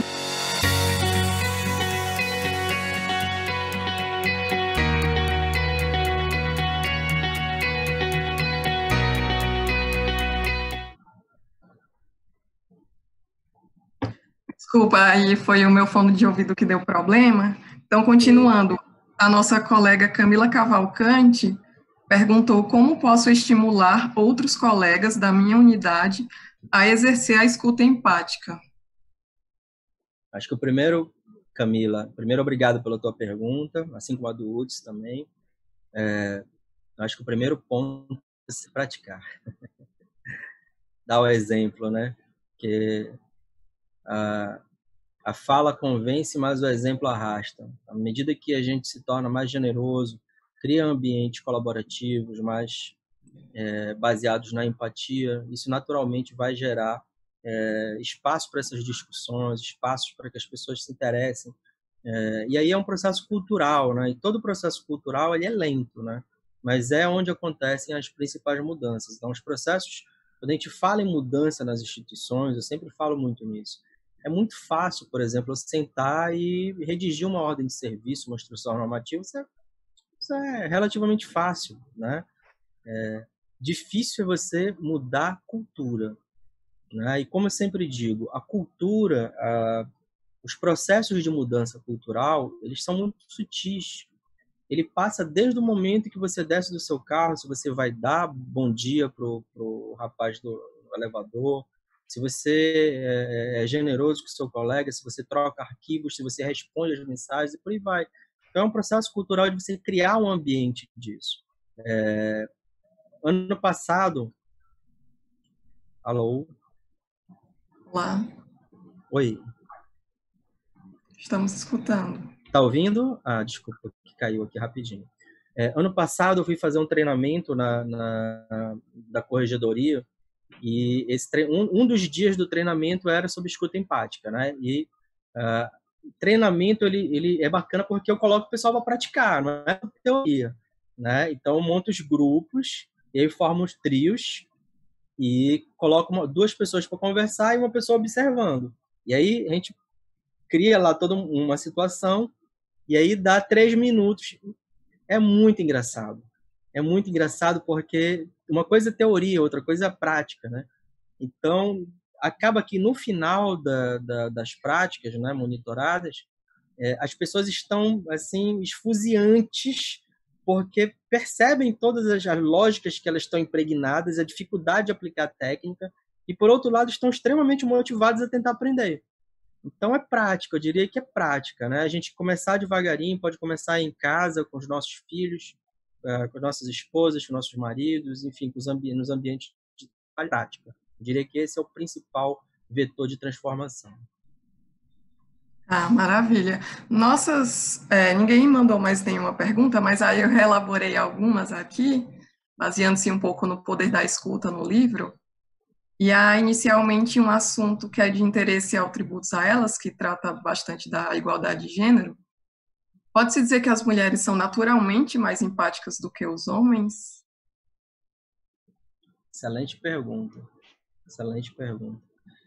Eu não sei te dizer, se a gente usar esse termo naturalmente do ponto de vista evolutivo, né, biológico, sendo muito honesto, eu não saberia te dizer se isso tem um calço científico para ter essa afirmação, tá? Mas o que eu posso te dizer é que eu tenho pelo menos 30 anos aí de jornada na área de desenvolvimento humano, passando por vários grupos, com muito histórico de ativismo social em comunidades, enfim, e muitos treinamentos. E o que é que eu vejo na prática?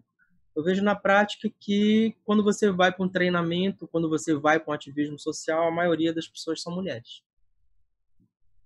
Entendeu? Eu já fui para cursos de formação e que estava numa ordem de 4-1. Então, acaba que você vai e os homens ainda têm muita dificuldade de falar dos seus sentimentos, de empatizar, porque ainda adotam um modelo muito patriarcal em que você não pode falar dos seus sentimentos, porque isso te passa fragilidade, né? Ou que a lógica é de você usar uma lógica de imposição, de força. Quando, na verdade, a própria autora do Dan Brown, ela fala sobre isso, né? Que a vulnerabilidade é força. Então, eu diria que hoje as mulheres elas estão se preparando muito mais para isso, né? Os cursos de desenvolvimento humano, geralmente, eles são muito mais frequentados por mulheres.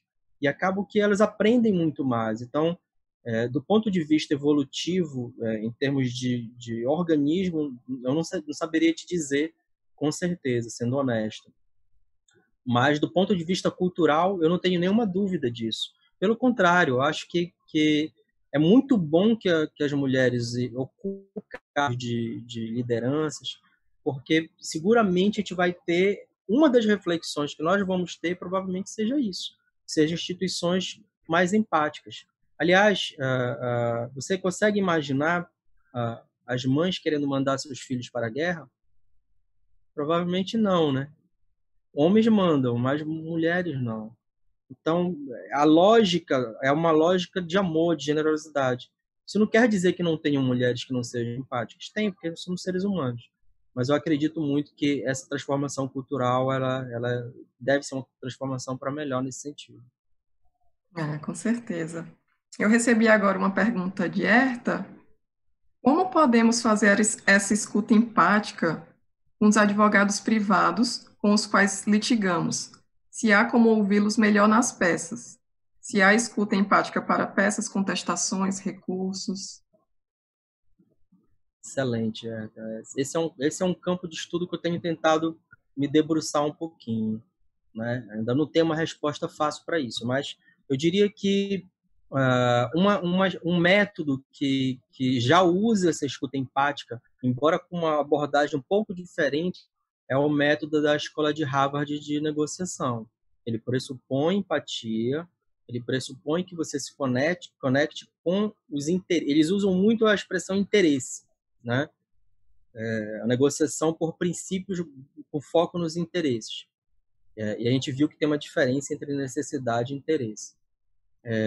Mas quando você faz essa conexão no processo de negociação, no processo que você está se relacionando com outro profissional, você faz exatamente para quê? Para você criar um ambiente em que haja um diálogo honesto, em que as pessoas criem mais possibilidades de solução daquele litígio, daquele conflito, baseado no crescimento do repertório de interesses. E eu só consigo aumentar o repertório de interesses quando eu me conecto com o outro, quando eu consigo entender quais são as necessidades, quais são os interesses do outro.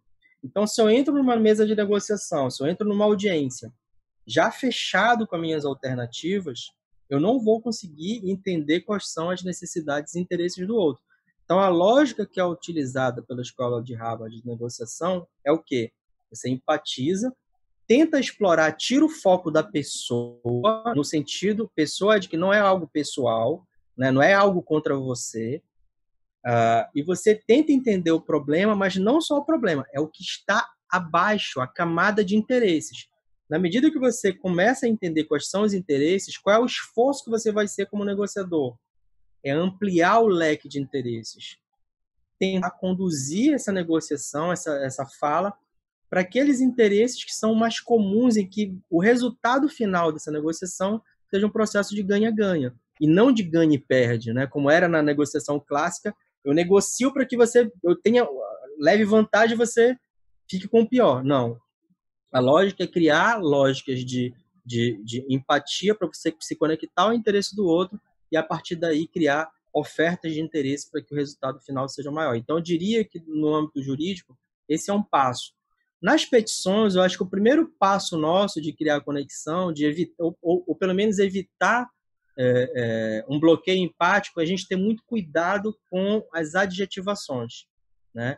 A gente, às vezes, no uso da nossa técnica jurídica, a gente querendo enfeitar muito uma peça, tu larga adjetivo na tua peça. E adjetivos são lógicas de rotulações, são lógicas de julgamento, né? Então, às vezes, a tua peça fica muito bonita, cheia de adjetivo, mas o outro que está lendo se sente extremamente violentado, né? Eu já fiz isso muitas vezes, né? De escrever e depois perceber que eu fui violento na minha fala. E aí, geralmente, o reflexo disso é que a fala, a réplica do outro também vem violenta. E quando você vê, os dois estão gritando no processo, né? Cheio de caixas altas e tudo mais.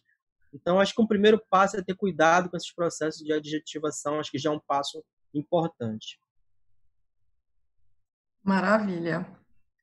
Novamente, em relação ao autor do Poder da Empatia, ele fala que um hábito essencial em conversas para darmos o salto empático é a coragem.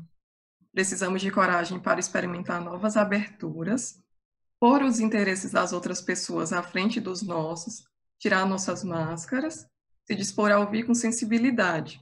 Além disso, a coragem nos permite ter aquelas conversas realmente difíceis, gostaríamos bem mais de evitar, mas que podem oferecer maior para cimentar as ligações empáticas. Então, essa coragem é o que falta às pessoas que acham que tudo é mimimi, seja a luta pelo fim da desigualdade racial, social, entre gêneros. É como se eles não tivessem essa coragem de se colocar no lugar do outro, de saber suas necessidades. Obrigado, Lorena, pela pergunta. Eu sempre tenho muito cuidado de não simplificar explicações. Então, o que a gente expressa em termos comportamentais, geralmente eles são multifacetados, né? Tem múltiplas causas. A coragem pode ser uma delas, mas pode ser também o preconceito, pode ser a ignorância, pode ser a raiva, pode ser um monte de coisas. Porque esse universo do outro é difícil a gente fazer uma avaliação assim muito, muito perfunctória, digamos assim. Mas a coragem é um elemento essencial porque nós temos, entre as nossas necessidades, se a gente for para aquela pirâmide que eu passei no nosso encontro anterior, a pirâmide de Maslow, a primeira base da pirâmide são as necessidades fisiológicas, né? Comer, dormir, descansar. A segunda camada da pirâmide, vocês devem lembrar, é a segurança. E uma das seguranças que a gente tem como necessidade básica universal é a segurança psicológica das nossas crenças, né? Então, nós temos um processo de apego com as nossas crenças que a gente não percebe. E por isso que toda vez que a gente tenta desconstruir uma crença, e muitas vezes é importantíssimo fazer a desconstrução de crença, como, por exemplo, acontece na proposta feminista, né, de desconstruir as crenças que nós crescemos ouvindo e acreditando naquilo, mas muitas vezes esse processo ele é dolorido para quem está perdendo a crença. Ele é dolorido, porque você está apegado, ele faz parte de uma base de segurança, da tua base de visão de mundo, e que quando o outro desconstrói, ele, dependendo de como você aborda isso, você pode estar chamando ele de imbecil, você pode estar chamando ele de cretino, você pode estar chamando ele de insensível e por aí vai. Ou não, ou simplesmente trabalhar o erro, não por essa perspectiva cruel de julgador, mas trabalhar o erro pela perspectiva do aprendizado. E como eu falei no encontro anterior, nós temos uma relação com o erro muito ruim, muito, muito, muito ruim, né? Que ela vem da escola prussiana, que é uma escola o formato dela, a cultura dela é militar, de obediência, né, de você ter uma regra para cumprir, se você sai daquela regra, você está errado, você deve ser punido. Essa é a lógica. Que a gente cresce nas nossas famílias, na nossa escola, na universidade é assim, né, a gente lida muito ruim, uma relação muito ruim com o erro, quando o erro ele é uma excelente oportunidade de refazimento, de ressignificação, de aprendizagem. Então, se você olha para o erro com um olhar punitivo, é uma coisa. Provavelmente, esse olhar punitivo ele vai gerar em você um sistema reativo. Vai acionar no que se chama no cérebro o sistema límbico. O outro, quando aponta o dedo para você, ele é uma ameaça para você. A gente observa o outro como uma ameaça. E aí você aciona essas estruturas cerebrais mais antigas, mais instintivas, que elas vão te dizer o seguinte, ó, você tem 3 opções diante de uma ameaça. Ou você foge, ou você se paralisa, ou você luta. E veja que nenhuma delas é construtiva. Se você trabalha o erro do outro pela perspectiva do crescimento, da aprendizagem, a lógica muda. Aí você já não trabalha o sistema límbico, você já vai trabalhar a parte mais moderna do nosso cérebro, que é a capa do cérebro, que é o córtex, que é o que faz o capacete do nosso cérebro, que é o que nos diferencia das outras espécies. A lógica não vai ser mais a de sistema reativo, foge, paralisa ou luta. Vai ser a lógica do aprendizado. Então, quando se fala de coragem, muitas vezes a falta de coragem, ela algo pior do que isso, que é que você tem um sistema reativo que está ativado porque o outro ele é percebido como uma ameaça.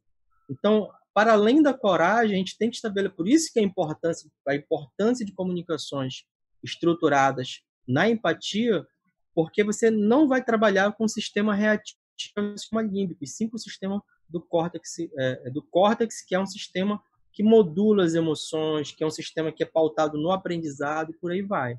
Então, eu diria que a resposta passa por um olhar complexo, mas passa por isso. Maravilha. Uma outra pergunta que também está meio relacionada é que eu vi que o autor descreve 6 hábitos que as pessoas empáticas têm em comum e que seriam conjuntos de atitudes e práticas diárias que animam esses conjuntos de circuitos empáticos.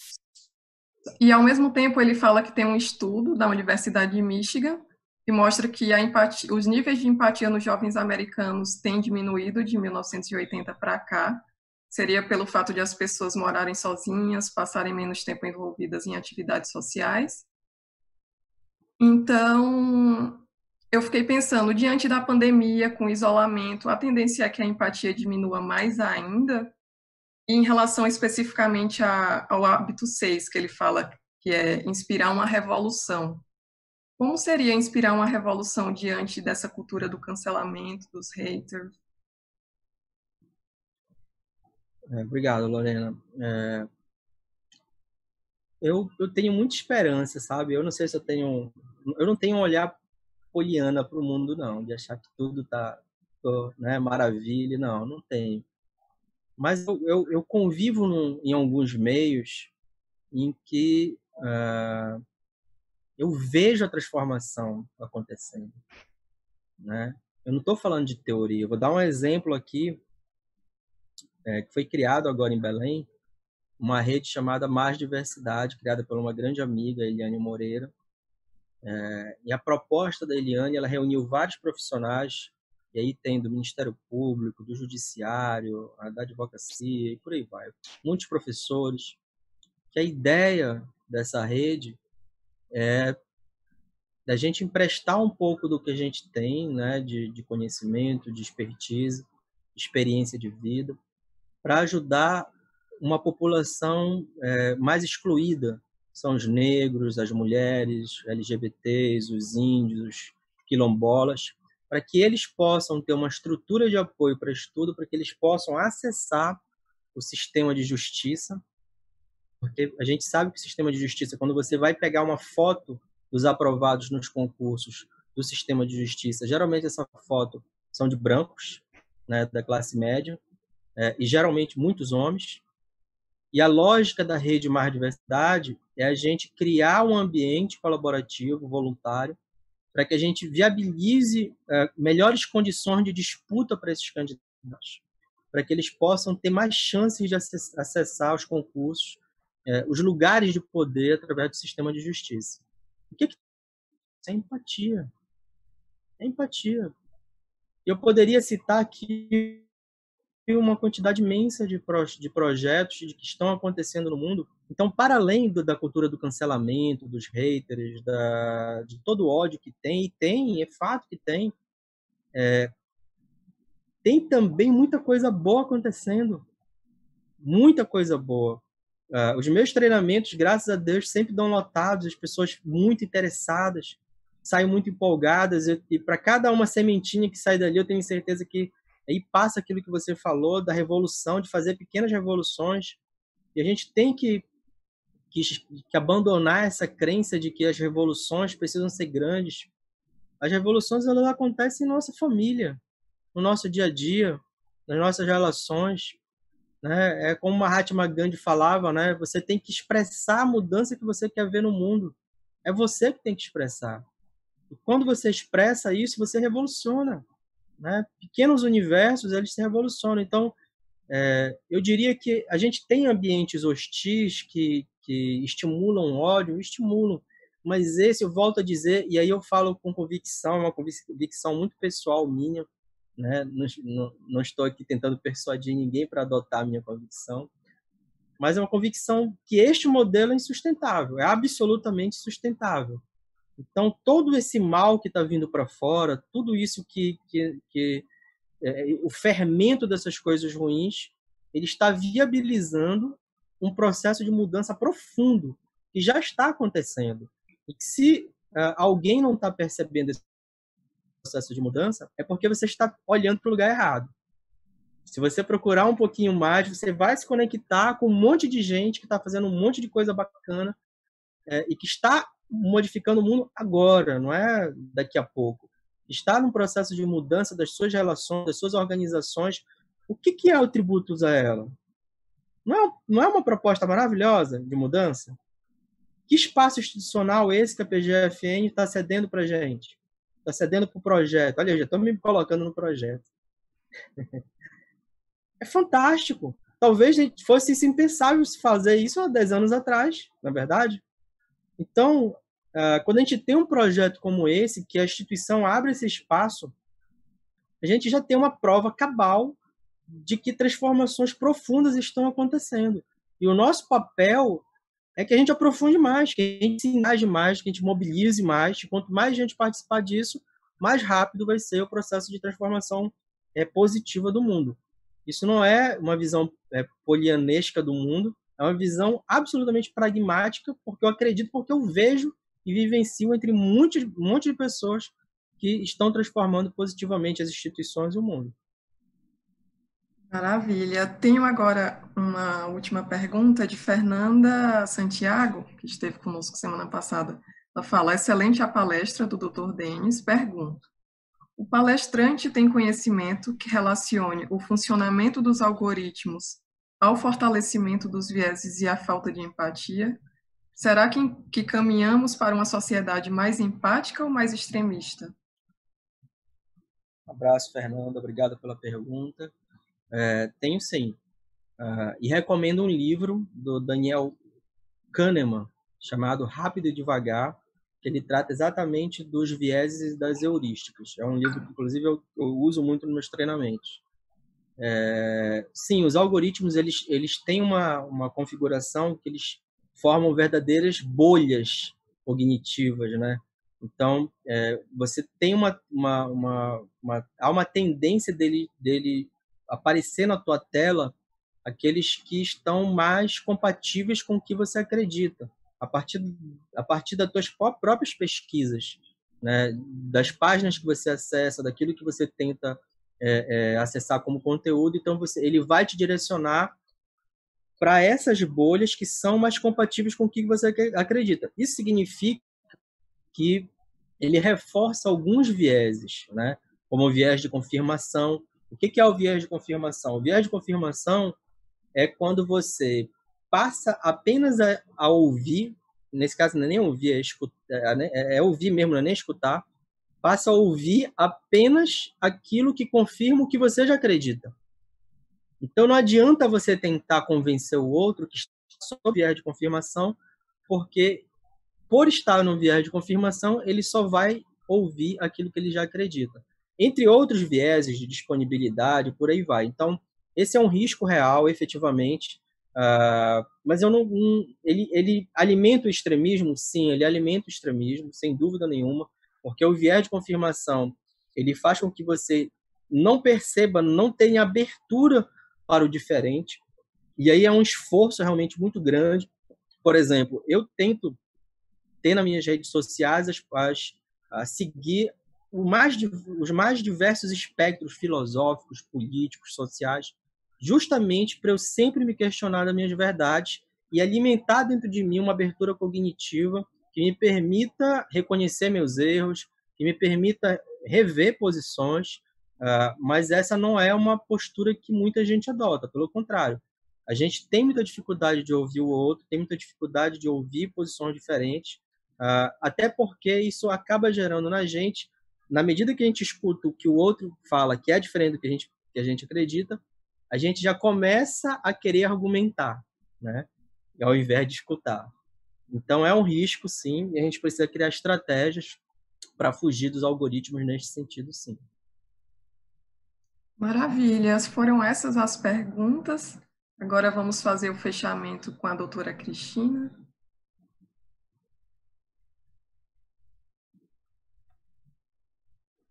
Gente, que maravilha de bate-papo, que maravilha de mediação, doutora Lorena, muito, muito obrigada, viu?